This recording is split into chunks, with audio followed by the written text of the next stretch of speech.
Assalamualaikum warahmatullahi wabarakatuh. Bersyukur kepada Allah Subhanahu wa taala dengan lafaz hamdalah.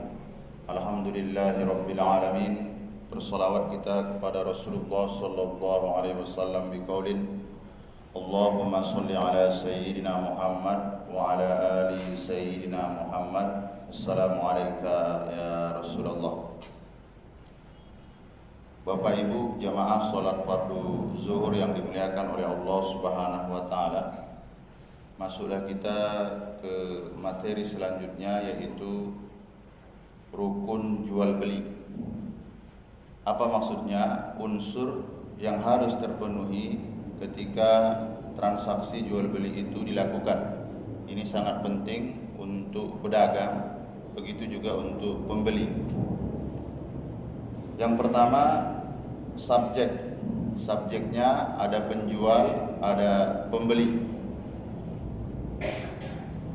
Dengan istilah lain, pelaku akad.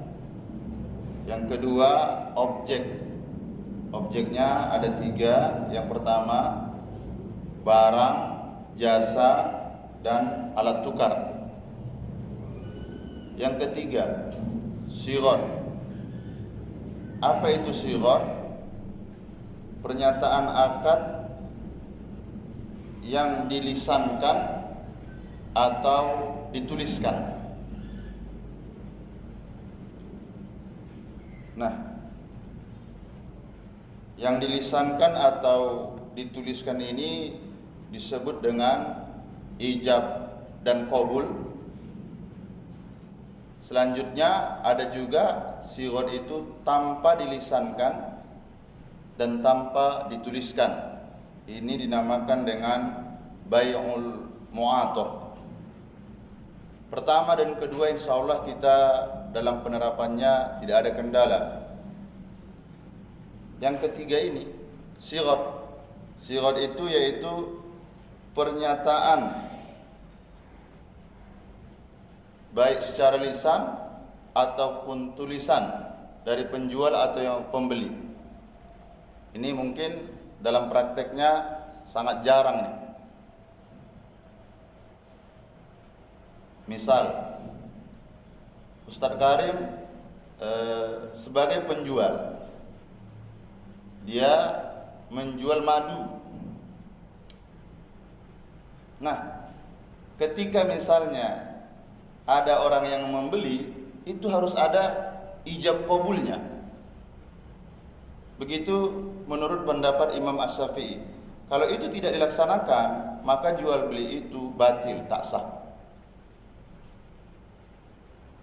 Nah, biasanya saya masih ingat waktu saya masih kecil itu memang diajari orang tua.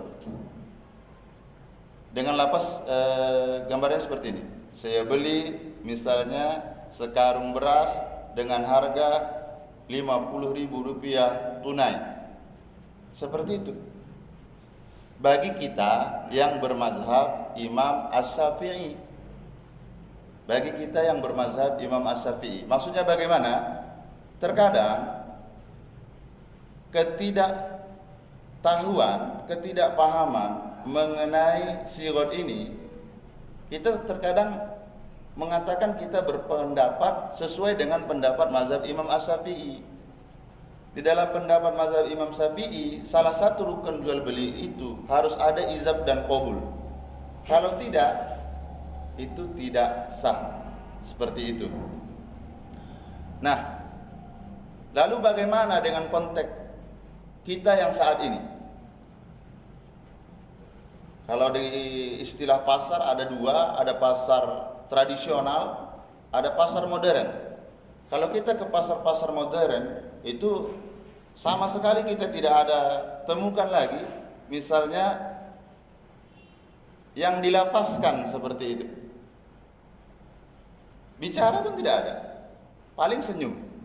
Misal, bapak membawa istri dan anak-anaknya masuk ke swalayan. Masuknya dengan gembira. Ambil, sudah ada situ barcode. Lafaz ijab qabulnya enggak ada. paling suara mesin. Tit tit tit tit gitu. Tit tit tit tit gitu aja. Masuk gembira, pulangnya juga gembira. Oh, dilihat, ayo udah. Seandainya tanpa sigot, tanpa akad ini, jumhurul ulama ini sah. Jumhurul ulama. Nah, jadi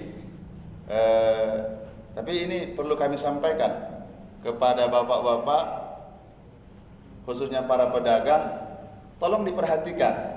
Maksud tolong diperhatikan ini, kalau selama ini kita bermazhab Syafi'i, istiqomah saja di mazhab Imam As-Syafi'i.